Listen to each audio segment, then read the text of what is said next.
ہر چند کے ہمارے یہاں اختلافات ہیں، ہماری پارٹی خود اپوزیشن میں بیٹھی ہے، الیکشن اور اس کے نتائج پر ہمارے سوالات ہیں، اور بہت سے معاملات پاکستان کے اندر ہیں جس کا میں بعد میں شاید تذکرہ کروں گا، لیکن دفاع وطن کے لیے قوم ایک صف ہوئی۔ کچھ لوگ تو بالکل، بلکہ عوام اور تمام مذہبی تنظیمیں، سیاسی تنظیمیں ہوں یا مدارس ہوں، بیک آواز وہ اپنے فوج کے ساتھ کھڑی ہو گئی اور ملک کی دفاع کے لیے ایک صف بن گئی۔ اگر کسی کو بہت زیادہ گریونسز تھیں یا بہت زیادہ کسی کو شکایات تھیں تو وہ بھی خاموش ہو گئے۔ انہوں نے اس خاموشی کے ذریعے سے یہ کردار ادا کیا کہ وہ وطن کے لیے سنجیدہ ہیں اور اس پر کوئی کمپرومائز کرنے کے لیے تیار نہیں ہیں۔ تو اس سارے صورتحال میں اب ظاہر ہے کہ اس کے اندر کشمیر کا مسئلہ بذات خود اجاگر ہوا ہے اور بہتر انداز کے ساتھ اجاگر ہوا ہے، اور اب اگر عالمی برادری ہو یا علاقائی قوتیں ہوں، وہ جب بھی ہندوستان پاکستان کے بیچ میں اگر کوئی مذاکرات کی بات کریں گے تو کشمیر کو اب نظر انداز نہیں کیا جا سکے گا۔ تو یہ غلطی خود نریندر مودی نے کی ہے اور انہوں نے غلط سٹیپ اٹھائے ہیں، اور اب جب ان کو جنگ میں شکست ہوئی ہے، یعنی بے معنی کہ ایک پاکستان سے 7-8 گنا زیادہ بڑی ہماری خطے کی فوجی قوت اور اس کے جو وسائل ہیں، اس کے جو ریزروز ہیں، وہ پاکستان کو اس کے ساتھ نسبت ہی نہیں رکھتا جی۔ لیکن اس کے باوجود جب انہوں نے پاکستان کی طرف جارحانہ نظروں سے دیکھا، جارحانہ ارادوں سے دیکھا، اور پھر پاکستان نے جس طریقے سے دفاع کیا، اور خاص طور پر ہماری جو ہواباز ہیں، جانباز، انہوں نے جس طریقے سے جواب دیا ہے، میں سمجھتا ہوں کہ ان کا غرور خاک پہ ملا دیا ہے۔ اور مغرب کو بھی ایک درس ملا ہے کہ مغرب کی جو ٹیکنالوجی انڈیا کے پاس تھی یا ان کے جو دفاعی استعداد اور صلاحیتیں انڈیا کے پاس تھیں، وہ سب ناکام ہو گئی، اور پاکستان کے پاس جو ایشین صلاحیتیں اور توانائیاں تھیں تو وہ کامیاب ہو گئیں۔ تو اس سے ایک موازنہ بھی دنیا میں سامنے آ گیا کہ ایشیا اس حوالے سے، اور پھر چائنا بالخصوص، اور پاکستان چائنا دوستی کا اس مرحلے پر جو اظہار ہوا، تو اس نے ایک بہت اچھا منظر پیش کیا ہے۔ مغرب کو امریکہ تک جا کر یہ احساس ہوا ہے کہ ہمارے رویے جو ہیں وہ ترقی پذیر دنیا کے ساتھ ٹھیک نہیں ہیں، اور پاکستان کو ہم جتنا کمزور سمجھتے تھے ایسا نہیں ہے کہ وہ اتنا تنہا ہے یا اتنا کمزور ہے۔ تو تاہم جو جنگ بندی میں سعودی عرب نے کردار ادا کیا تو ہم ان کو خراج تحسین پیش کرتے ہیں۔ ٹھیک ہے، ہم جنگ نہیں چاہتے تھے، پاکستان تو بالکل بھی جنگ نہیں چاہتا تھا، لیکن پاکستان پر جنگ مسلط کی گئی، اور جب مسلط کی گئی تو پھر دفاع تو ہمارا حق تھا، تو ہم نے ایک دفاعی جنگ لڑی ہے اور کامیاب جنگ لڑی۔ اب اس سے پہلے کہ ہم جو ایک پوری دنیا کا توازن بگڑا ہے، یعنی جیسے آپ نے خود بھی کہا کہ خطے میں ہی نہیں بلکہ چین بھی ایک ہمارے ساتھ تھا، تو ایک توازن سمجھ میں آ گیا کہ کہاں پہ ہے، پلڑا بھاری ہوا ہے چین کا۔ دوسری طرف آپ نے کہا کشمیر سینٹر سٹیج پہ آ گیا، آپ کی تقریر میں آپ نے کہا بہت ساری چیزیں کرنے کی ہیں۔ اب مولانا صاحب وہ مرحلہ ہے جہاں پہ میز پہ جنگ ہوگی۔ ہم نے تاریخ میں میز پہ جنگیں ہاری ہیں، تو آپ اس کو کس طرح سے دیکھتے ہیں کہ کیا وہ چیزیں ہیں جو کہ پاکستان کو اب آگے لے کے چلنی ہے، کس طرح سے کشمیر کے سینٹر سٹیج کو اسی طرح رکھنا ہے اور جیتنا ہے؟ ہمیں اس حوالے سے اپنی اسٹریٹجک پوزیشن کو بھی دیکھنا ہے۔ مثال کے طور پر اگر کوئی یہ کہتا ہے کہ انڈیا کے عزائم کیا ہیں، جی، انڈیا کے عزائم واضح طور پر یہ ہے کہ وہ پورا کشمیر اور گلگت بلتستان اس کو ہندوستان کا حصہ سمجھتے ہیں، اور وہ اس پورے خطے کو اپنے زیر نگی لانے کی کوشش کر رہا ہے، یعنی حتمی اور آخری سوچ ان کی یہی ہے۔ تو جتنی بھی اگر خدا نہ کرے وہ کوئی پیش رفت کرے گا تو ان کا ایجنڈا جو ہے یہ پورا خطہ ہے جس کے ذریعے سے پاکستان اور چائنا کے درمیان رابطہ ٹوٹ جائے گا اس رابطے کو بھی وہ توڑنا چاہتا ہے۔ اس حوالے سے جو لوگ خود مختار کشمیر کی بات کرتے ہیں ان کو بھی اس بات ذہن میں رہنی چاہیے کہ خود مختار کشمیر کے ذریعے سے بھی چین اور پاکستان اور کشمیر راستے ٹوٹ جائیں گے جی، اور پھر ایک نئی صورت دنیا میں سامنے آئے گی جو کسی طرح بھی پاکستان کے اور چین کے مفاد میں نہیں ہوگا۔ اس کے علاوہ جہاں تک ہے تو کشمیر کا مسئلہ، تو کشمیر کا جو آغاز ہوا ہے مسئلے کا یہ تقسیم ہند کے ساتھ ہوا ہے۔ تقسیم ہند کے دوران 500 سے زیادہ ریاستیں بر صغیر میں تھیں اور ان سب کو اتفاق رائے کے ساتھ اختیار دیا گیا، ان کے نوابوں کو، ان کے راجوں کو، کہ وہ یہ فیصلہ کریں گے کہ ان کی ریاست وہ پاکستان کے ساتھ جائے گا یا ان کی ریاست ہندوستان کے ساتھ جائے گا۔ اس اعتبار سے اگر ہم یہ بات آج کرتے ہیں کہ جی خود مختار، تو کل 500 ریاستیں اٹھیں گی اور وہ کہیں گے کہ جی تیسرا آپشن اگر ان کو مل سکتا ہے تو پھر ہمیں بھی ملنا چاہیے جی۔ تو اس کا متحمل پھر نہ پاکستان ہو سکتا ہے اور نہ انڈیا ہو سکتا ہے جی، یعنی یہ ایک عجیب سی سیاسی صورتحال بن جاتی ہے۔ تو یہ وہ عوامل ہیں کہ جس کے تحت الحاق پاکستان جو ہے وہ کشمیر کے لیے ضروری ہے، اور اس موقف پر پاکستان کو رہنا چاہیے، اور جو تقسیم کی اصول اور بنیاد ہیں ان کو سامنے رکھ کر ہمیں سوچنا چاہیے۔ اب ظاہر ہے جی راجاؤں نے یا نوابوں نے جو بھی فیصلے کیے، لیکن اقوام متحدہ میں بات چلی گئی، اور اقوام متحدہ میں بات ہم نہیں لے گئے، نہرو جی لے کر گئے تھے جی، اور ہندوستان کی طرف سے اقوام متحدہ میں سلامتی کونسل میں قرارداد پیش کی گئی جس کے روح سے کشمیری عوام کو حق دے دیا گیا کہ وہ فیصلہ کریں۔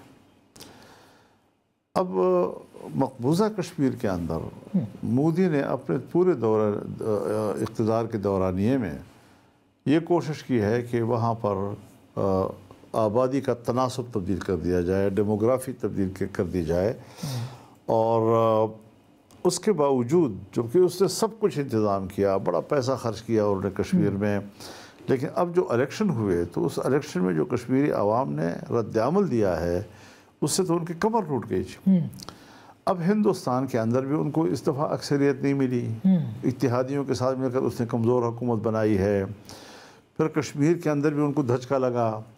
اس پہلگام کے واقعے سے اس نے ایک ہندوتوا کارڈ کھیلنے کی کوشش کی، اور ان کا خیال یہ تھا کہ میں دوبارہ ہندو مسلمان کا سوال پیدا کر کے پورے ہندوستان کے ہندو کو اپنے پشت پہ لا کھڑا کر دوں گا۔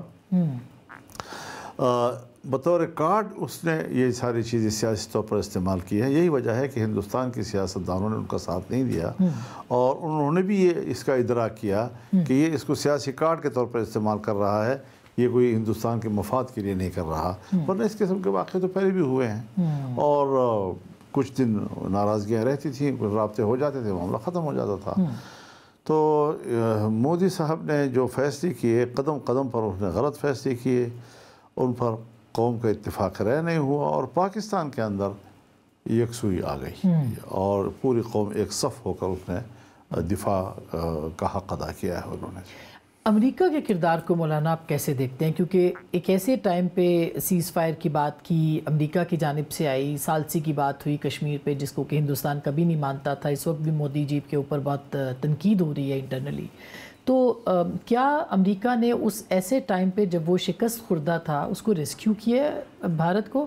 اور آپ دیکھ رہے ہیں کہ یہ ایک طویل جنگ کا آغاز ہے جس کا اشارہ نریندر مودی کر رہے ہیں؟ دیکھیے امریکہ اب ظاہر ہے جی کہ افغانستان کی شکست کے بعد اس کا وہ رعب و دبدبہ نہیں رہا ہے، اب وہ پیسوں کا کھیل کھیل رہا ہے سارے دنیا میں جی۔ میرے پاس انویسٹمنٹ کرو، میں آتا ہوں انویسٹمنٹ کرنے کے لیے آ رہا ہوں، تو انویسٹمنٹ ہی کی پالیسی کی طرف وہ جا رہا ہے، اور اب وہ بھی کہہ رہا ہے کہ کشمیر جو ہے وہ پھر ایک ایجنڈے سامنے آ گیا ہے، بالکل اسی طریقے سے جس طرح کہ فلسطین جو ہے وہ پبلک کے ایجنڈے پہ آ گیا سامنے جی۔ تو جس طرح وہاں پر 1.5 سال کی جو وہاں جدوجہد ہے، قربانیاں ہیں، اب اس کو ہم اس نظر سے بھی دیکھیں کہ امریکہ ہو، اقوام متحدہ ہو، جنیوا انسانی حقوق کنونشن، اس کا چارٹر ہو، وہ سب اس بات کی طرف دیکھیں کہ اسرائیل نے جو کچھ کیا ہے وہ اقوام متحدہ کے قراردادوں کے خلاف کیا ہے۔ سن 67 کے بعد جو اس نے قبضے کیے ہیں، آج تک اقوام متحدہ ان کو ایک متنازع علاقہ قرار دے رہا ہے۔ پھر بین الاقوامی معاہدے اور انسانی حقوق کے تمام معاہدے کہہ رہے ہیں کہ جنگ میں آپ نے کسی ملک پر حملہ نہیں کرنا، اگر ایسی حالت آ جاتی ہے آپ نے عام شہریوں پہ نہیں کرنا، آپ نے ہسپتالوں پہ نہیں کرنا، اپنے اسکولوں پہ نہیں کرنا، اپنے آبادیوں پہ نہیں کرنا۔ لیکن یہاں پر تو پانی کے ذخائر پر ہوا، کیمپوں پر ہوا، 60,000 لوگ، اس کا کون ذمہ دار ہوگا؟ اور امریکہ جب اس کی سپورٹ کرے گا تو وہ انسانی المیے اور ایک جنگی جرم میں شریک ہوگا۔ اگر صدام حسین کو 1 یا 2 جگہوں پر آپریشن کر کے ان مقدمات کا سامنا کرنا پڑا اور اس کے پاداش میں ان کو پھانسی دی گئی، تو اب تو نیتنیاہو کے بارے میں کیا سوچیں گے آپ؟ وہ جنگی مجرم ہے اور عالمی عدالت انصاف نے اس کو جنگی مجرم قرار دیا ہے، اس کو گرفتار کرنے کا حکم دیا ہے، اور دنیا اس کے حکم پر کیوں عمل نہیں کر رہی؟ بالکل۔ تو یہ ساری چیزیں جو ہیں اس وقت دنیا میں دوبارہ پلٹ رہی ہیں، صورتحال تبدیل ہو رہی ہے، اور مشرق وسطیٰ کی صورتحال بھی تبدیل ہوگی۔ ہمارے اس سارک کی دنیا جو ہے اس کے حالات بھی تبدیل ہوں گے۔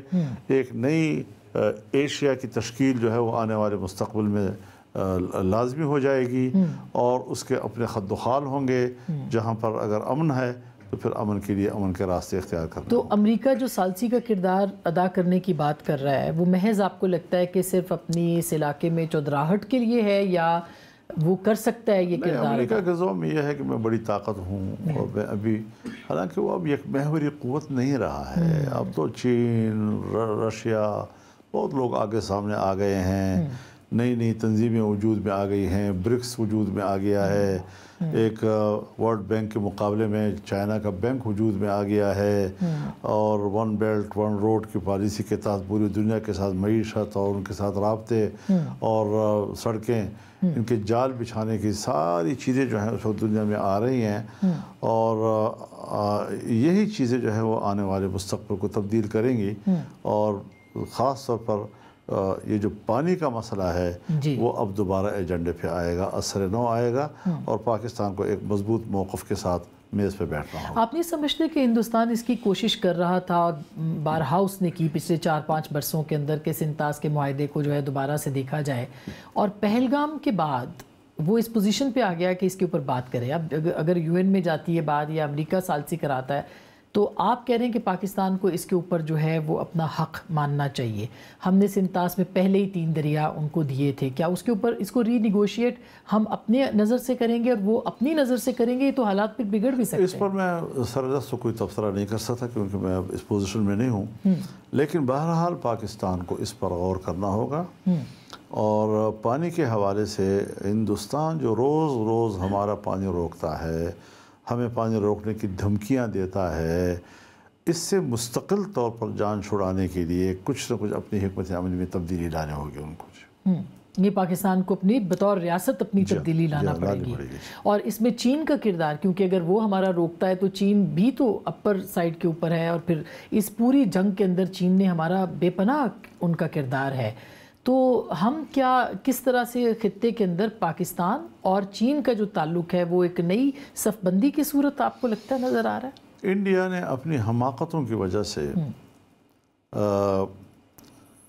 چائنا اور پاکستان کو اسٹریٹجیکلی ایک کر دیا ہے، کیونکہ چائنا نے سرحدات کا تنازع انڈیا نے سرحدات کا معاملہ چائنا کے ساتھ بھی چھیڑا۔ جی، سرحدات کا معاملہ اس کا پاکستان کے ساتھ بھی ہے، خاص طور پر کشمیر کی سرحدات کے حوالے سے۔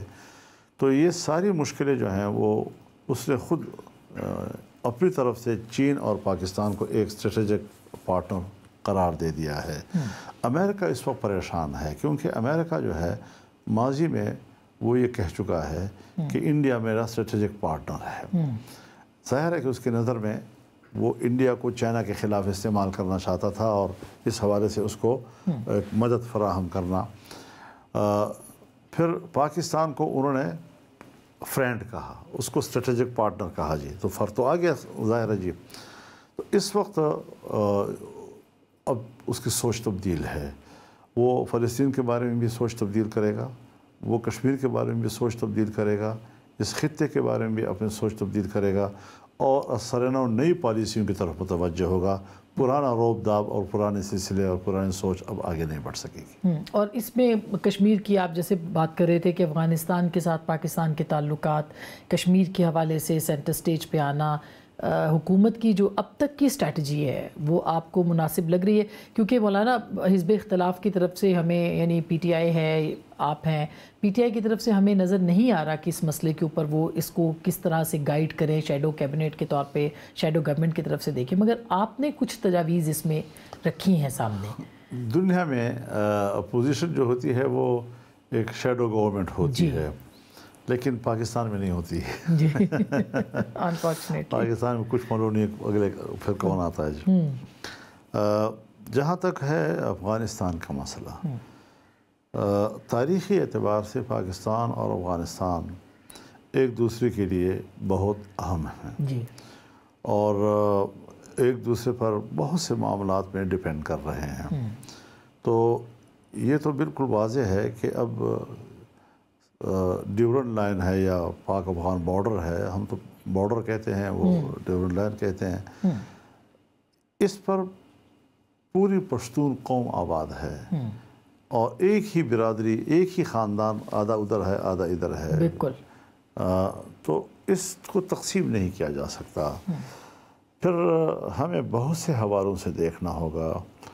افغانستان میں سرمایہ کاری کے حوالے سے، افغانستان میں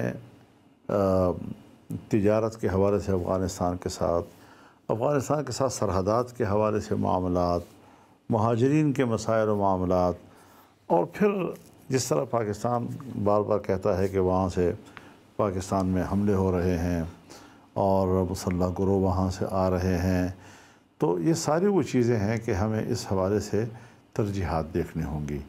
تو جو ہمارا مجموعی مسئلہ ہے، یہ مسلح لوگوں کی کارروائیاں بھی ان میں ایک مسئلہ ہے۔ تو اس ایک مسئلے کے لیے ہمیں مجموعی مفادات جو ہیں، جو افغانستان سے وابستہ ہیں، اس کو خراب نہیں کرنا چاہیے، کیونکہ ذمہ دار ممالک ایسا نہیں کیا کرتے۔ بہت تحمل، صبر، برداشت، اور بہت سے لوگ ہیں پاکستان میں کہ جو اس حوالے سے بڑا کردار ادا کر سکتے ہیں۔ اور اب آپ اس حوالے سے دیکھیں کہ افغانستان کتنا اہم ہے۔ یعنی امریکہ جو 1980 سے لے کر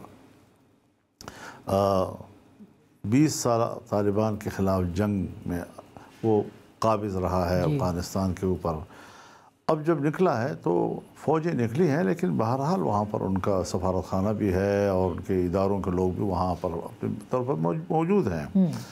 لیکن سرمایہ کاری کے حوالے سے دوڑ روس اور چائنا کے بیچ میں ہے۔ دونوں کوشش کر رہے ہیں کہ ہم زیادہ سے زیادہ افغانستان میں سرمایہ کاری کریں اور ان کو تجارتی حوالے سے، کاروبار کے حوالے سے، اقتصادی حوالے سے اپنے ساتھ انگیج کریں۔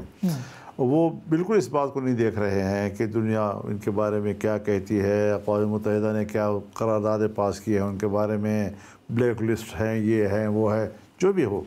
لیکن اب اس وقت وہاں پر وہ حکومت ہیں، اور بطور حکومت کے ان کو تسلیم کیا جا رہا ہے، اور بطور حکومت ہی ان کے ساتھ معاملات طے کیے جا رہے ہیں۔ اس میں مولانا آپ کیا کردار ادا کر سکتے ہیں افغانستان کے سلسلے میں؟ دیکھیے، میں تو خود، یا تو میری جماعت ہے، اور اگر جماعت اجازت دیتی ہے پھر بھی میں زیادہ سے زیادہ ایک فرد ہو سکتا ہوں، اور ایک رائے تو میری ہے، اور میں آپ سے اس پر تذکرہ بھی کر رہا ہوں۔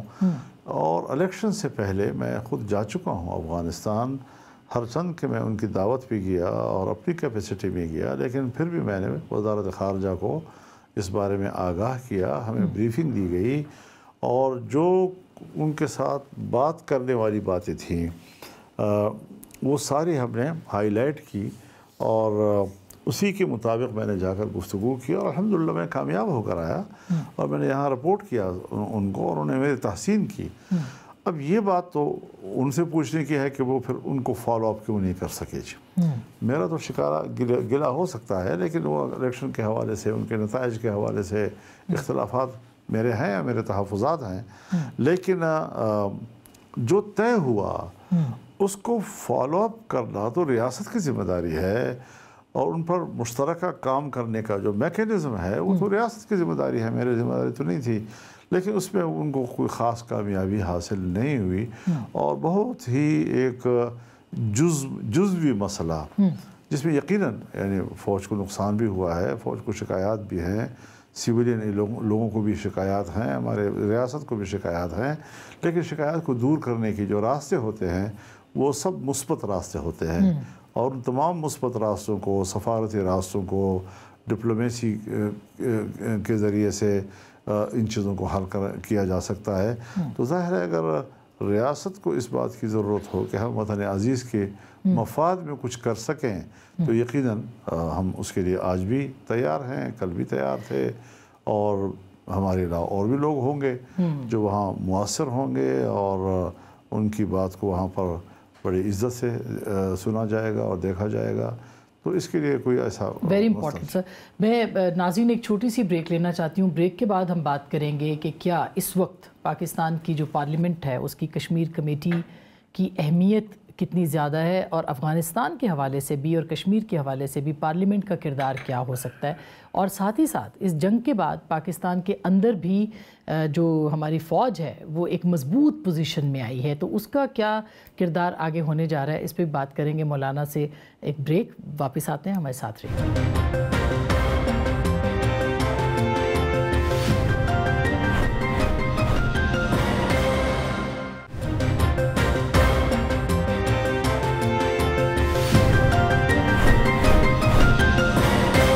Welcome back. ایک دفعہ پھر آپ کو خوش آمدید کہتے ہیں. مولانا فضل الرحمان صاحب ہمارے ساتھ موجود ہیں. مولانا، اتنی آپ کی سیاست، کشمیر کمیٹی کے آپ چیئرمین رہے ہیں، پارلیمنٹ کا کردار اس وقت کتنا اہم ہے، کیا ہونا چاہیے، کیا کشمیر کمیٹی پھر وجود میں آ سکتی ہے، آپ اس سلسلے میں کوئی کردار ادا کر سکتے ہیں؟ بہت ہائپوتھیٹیکل ہے مگر کوئی کردار سامنے آ سکتا ہے اس سلسلے میں؟ دیکھیے، کشمیر کمیٹی بذات خود اپنا جو اس کا دائرہ کار یا دائرہ اختیار ہے وہ بہت ہی محدود ہے، محض ایک سفارشی حد تک اس کا کردار ہے. تو جب تک میں تھا تو لوگ سمجھتے تھے کہ فضل الرحمان کشمیر کمیٹی کے چیئرمین ہے اور کشمیر کے مسئلہ کو حل نہیں کر رہا، جو کہ اس کی کوئی زیادہ اختیارات کی حیثیت اتنی زیادہ وسیع نہیں ہے، بہت محدود ہے. لیکن اس کے بعد مجھے کشمیر کمیٹی کا نام تو یاد ہے، لیکن مجھے آج تک معلوم نہیں ہے کہ چیئرمین اس کا کون ہے. اور میرا خیال آپ کو بھی معلوم نہیں ہے. کسی کو بھی معلوم نہیں ہے. ابھی نئی جو ہے اس میں تو بنی بھی شاید نہیں ہے ابھی تک. بنی بھی ہے، بنی ہے لیکن پتہ نہیں کون ہے. جی ایسا ہی ہے. لیکن اس کی سفارتی کوششیں تھی، ہم دیکھتے تھے آپ مختلف ملکوں میں حضرت سفارتی کوششیں نوابزادہ نصر اللہ خان صاحب تھے مرحوم، تو اس وقت بھی سفارتی کوششیں اس کی تھی. میں رہا تب بھی اس وقت سفارتی کوششیں ان کی رہی ہیں. افغان یہ جو کشمیری مہاجرین ہیں، میرے خیال میں کوئی چیئرمین آج تک ان کے کیمپوں تک اس حد تک نہیں پہنچا جتنا میں پہنچا ہوں. تو یہ ساری چیزیں رہی ہیں، لیکن بہرحال پھر اسٹیٹ کے جو فیصلے ہوتے تھے فیصلے تو وہی ہوا کرتے تھے. ہم تو زیادہ سے زیادہ کچھ سفارشات ہی ان کو دے سکتے تھے، اور دیے بھی ہیں اور کامیاب رہے ہیں اس میں. تو بہرحال یہ مسئلہ پاکستان کی ریاست کا مسئلہ ہے، اور اس پر کوئی حتمی فیصلہ یا حکومت کر سکے گی یا پارلیمنٹ کر سکے گی. کمیٹیاں جو ہیں وہ تو چلتی رہتی ہیں. حکومت کے ساتھ تو آپ کا پرائم منسٹر تو آپ سے ملنے آتے رہتے ہیں، آپ سے بات بھی کرتے رہتے ہیں، تو انہوں نے کوئی ایسی، کیونکہ آپ افغانستان کے اوپر بھی بات کرتے رہتے ہیں، تو کوئی ایسی اظہار نہیں ہوا کہ بھئی آپ اپنا کردار ادا کریں، یا اسی وقت جو آپ بن کے گئے تھے اور پھر واپس آ کے سفارشات آپ نے دیں، اس کے اوپر بھی کوئی فیڈ بیک آپ نے نہیں لیا کہ کیوں آگے نہیں بڑھے؟ نہیں، اس پر کوئی بات نہ ان کی طرف سے ہوئی ہے نہ کوئی ہمارے طرف سے اس پر بات ہوئی ہے. تو حکومت اپنے ڈیکورم میں ساری صورتحال کو دیکھتی ہے. آگے جا کے ہو سکتی ہے مستقبل میں، آپ سمجھتے ہیں کہ کوئی ایک اپرچونٹی نکل سکتی؟ آج سنا ہے کہ انہوں نے کوئی اجلاس آل پارٹیز بلائی تھی، پھر کینسل کر دی، لیکن کینسل ہو گئی، ورنہ آج اس پر بات ہو سکتی تھی. آپ کو لگتا ہے کہ ضروری ہے اس وقت کہ سب قومی قیادت کو جی، میں نے تو فوراً جب انڈیا میں آل پارٹیز ہوئی تو میں نے کہا پاکستان میں فوراً آل پارٹیز ہونی چاہیے، لیکن بوجوہ یعنی یہاں نہیں ہو سکی، اور اگر آج بلایا گیا تو کیوں کینسل ہو گئی اس کی مجھے معلومات نہیں ہے۔ اور آپ مطالبہ کرتے ہیں کہ بھئی فوراً بلایا جائے سب کو؟ میں ضرورت محسوس کرتا ہوں اس کی۔ اب یہ ہے کہ باقی پارٹیاں انہوں نے کیا جواب دیا، کیا رسپانس تھا ان کا، مجھے معلوم نہیں ہے۔ اور شاید اسی لیے وہ نہیں بلا رہے کہ اگر کسی ایک پارٹی نے بھی انکار کیا ہو تو پھر بلانے سے شاید وہ اس لیے گھبراتے ہوں کہ پھر وہ خبر بنتی ہے، جی، اور وہ کوئی ایسی خبر نہیں دینا چاہتا۔ قومی یکجہتی کو نقصان پہنچ سکتا ہے جو اس وقت آپ نے بتایا کہ ظاہر ہے۔ ہے، ظاہر ہے۔ لیکن سر اب ایک تو ہم خطے کی بات کر رہے تھے، دوسرا جو انٹرنل پالیٹکس ہے وہ بھی بدل گئی ہے، جو 10 مئی سے پہلے کی صورتحال تھی 10 مئی کے بعد نہیں ہے۔ عوامی رائے عامہ ہو 10 مئی سے پہلے 9 مئی ہے نا، جی 9 مئی کے بعد پھر 10 مئی۔ جی بالکل، تو یہ 9 اور 10 مئی جو ہے ان دونوں کی سگنیفیکنس اپنی جگہ پہ آپ سے بہتر کوئی نہیں جانتا، تو اب پھر 10 مئی کے بعد کو آپ کیسے دیکھتے ہیں، خاص کر کے فوج ایک پاپولر نیریٹو اور عوامی رائے ان کے حق میں؟ میں اس وقت تو تنقید نہیں کروں گا کسی بات پہ، تجاویز دے سکتا ہوں، جی، اور میں نے پارلیمنٹ میں بھی دی ہیں۔ دیکھیے، ان حالات میں متنازع مسائل کھڑے کرنا یہ شاید ملک کی یکجہتی کے لیے مفید نہ ہو، جس میں پہلی بات ہے مثلاً سندھ کو نئے کینالز پر احتجاج کرنا پڑا، اور ظاہر ہے کہ ان کے اعتماد کو ٹھیس پہنچا۔ اب یہ جو مائنز اینڈ منرل بل آئے گا یا آیا ہے، وہ 2 صوبوں میں آئے گا، بلوچستان میں یا ہمارے خیبر پختونخوا میں، تو اس پر قوم جو ہے وہ قبول نہیں کرے گی اس کو، اور کیوں موقع دیا جائے اس بات پر لوگوں کو کہ وہ نکلیں اور مظاہرے کریں اور کہیں کہ ہمارے حق پہ ڈاکہ ہے۔ اسی طریقے سے اگر بلوچوں میں یا پشتونوں میں لاپتہ افراد کا معاملہ ہے تو اس کو بھی کسی ٹھکانے لگانا چاہیے، اگر کوئی زندہ نہیں ہے تو بھی بتا دینا چاہیے، اگر زندہ ہیں تو بھی بتا دینا چاہیے، اور عدالتوں کی طرف ان کو لے آیا جا سکتا ہے۔ اگر وہ زندہ ہے تو کم از کم پیاروں کو ان سے ملنے کا موقع تو مل سکے گا، چاہے جیل میں ہو، چاہے حوالات میں ہو، چاہے تھانے میں ہو، جہاں بھی ہوں۔ تو یہ وہ چیزیں ہیں۔ پھر ہمارے دینی مدارس کا معاملہ ہے، جس طرح آج جمعیت علماء اسلام یا باقی تمام دینی تنظیمیں یا مدارس یا مذہبی طبقہ جس طرح یک آواز ہو کر اپنے ملک کے ساتھ، اپنے ریاست کے ساتھ، اس کی دفاع کے ساتھ کھڑا ہو گیا، پھر کیوں جو طے شدہ معاملات ہیں اور مدارس کے رجسٹریشن کا مسئلہ ہے، ان کے بینک اکاؤنٹس کا مسئلہ ہے، کیوں حل نہیں کیا جا رہا اس کو، اور کون اس کو سبوتاژ کر رہا ہے، کون اس کے راستے میں رکاوٹ ہے؟ میں سوچتا ہوں کہ ملک کی یکجہتی کے لیے کوئی بڑے سے بڑا آدمی بھی اگر رکاوٹ ہے اس کو راستے سے ہٹا دینا چاہیے، اور واضح راستہ ہمیں دے دینا چاہیے کہ ہم اپنے طے شدہ معاملات کو روح بعمل لا سکیں اور کام کر سکیں ہم لوگ۔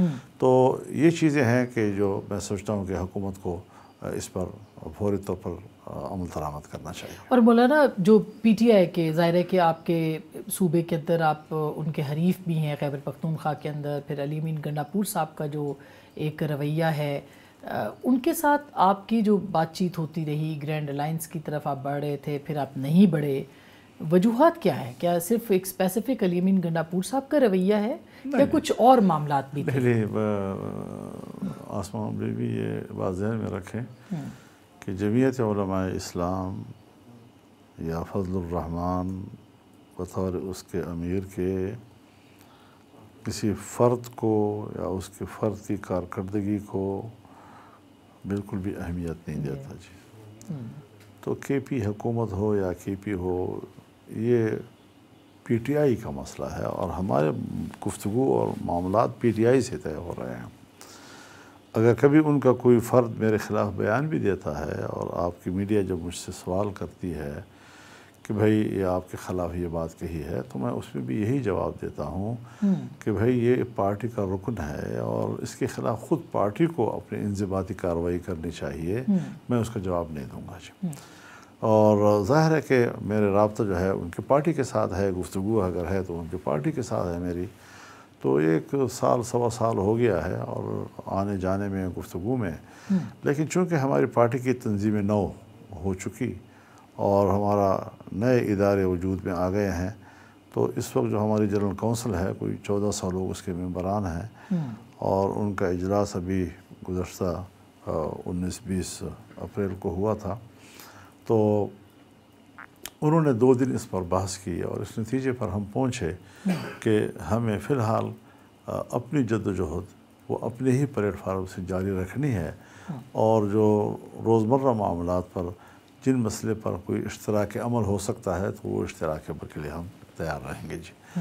تو اس طرح ایک متوازن حالات کی مناسبت سے ہم نے ایک رائے قائم کر لی اور اسی پہ ہم چل رہے ہیں۔ پھر آپ جماعت اسلامی سے بھی ملے، منصورہ بڑے عرصے کے بعد اب گئے، تو بہت سے لوگوں نے مجھ سمیت یہ سمجھا کہ ایک دفعہ پھر MMA کا ریوائیول جو ہے وہ ہو رہا ہے۔ نہیں، اس میں یہ تھا جی کہ رمضان مبارک میں جناب لیاقت بلوچ صاحب تشریف لائے تھے میرے گھر پہ، اور ان کے ساتھ ہمیشہ بہت اچھا پیار کا تعلق ہے ہمارا اور احترام کا تعلق ہے۔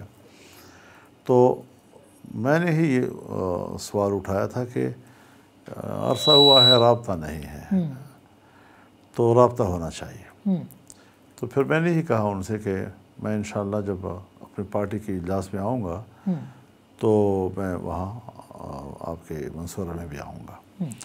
تو انہوں نے بڑا سراہا اس کو اور کہا یہ تو بہت اچھا اقدام ہوگا آپ کا اگر آپ وہاں آ گئے تو۔ اتنے میں جب وہ دن قریب آئے تو پروفیسر خورشید صاحب کا انتقال ہو گیا جی۔ تو وہ جماعت اسلامی کے سینئر رہنما تھے اور ہمارے کولیگ رہے ہیں جی۔ تو پھر ضروری ہوا کہ میں ان کی تعزیت کے لیے حاضر ہوں۔ تو وہ اس حد تک محدود تھا۔ MMA نہیں بن سکتی آپ؟ نہیں، اس پر کوئی ذکر ہی نہیں ہوا، کوئی ایجنڈا ہی نہیں تھا اس کے حوالے سے۔ آپ لوگ تو ایک ناخن برابر جگہ دیکھتے ہیں نا جی، تو پھر ایک دم سا اس کو آپ سمجھتے ہیں کہ بس کوئی بہت بڑا تبدیلی آ گئی ہے۔ منصورے میں جانا میرے لیے کوئی پہلی مرتبہ نہیں ہے، اور ان کا بھی ہمارے ہاں آنا کوئی ایسا نہیں ہے کہ ہم ایک دوسرے سے بہت مانوس ہیں، اختلاف رائے کے باوجود ہم ایک دوسرے سے بہت مانوس ہیں، اور اگر آنے والے مستقبل میں کسی ایسے بڑے اقدام کی ضرورت پڑی تو ہم انکار تو نہیں کریں گے ان چیزوں کا۔ لیکن PTI کے ساتھ گرینڈ الائنس جو ہے وہ ابھی الائنس کا مسئلہ نہیں ہے جی، اس میں کوئی شک نہیں جی، خارج از امکان، ختم۔ اتنے سخت الفاظ نہیں استعمال کریں نا، میں نہیں کر رہا ان کے لیے۔ ناظرین، میں ایک چھوٹی سی بریک لے رہی ہوں، بریک کے بعد واپس آئیں گے، اور جو ابھی مولانا صاحب نے کہا کہ سیاسی جماعتوں کو اکٹھا کریں اور ایک رائے عمل بنائیں، ایک رائے عامہ کے حوالے سے قومی یکجہتی پیدا کریں، اس میں کیا کیا پرابلمز ہیں اور کیا یہ ممکن ہے، اور عمران خان صاحب کی جماعت، خود عمران خان صاحب جو ہیں وہ اس میں کتنے کوآپریٹو ہو سکتے ہیں۔ بریک کے بعد اس پہ بات کریں گے۔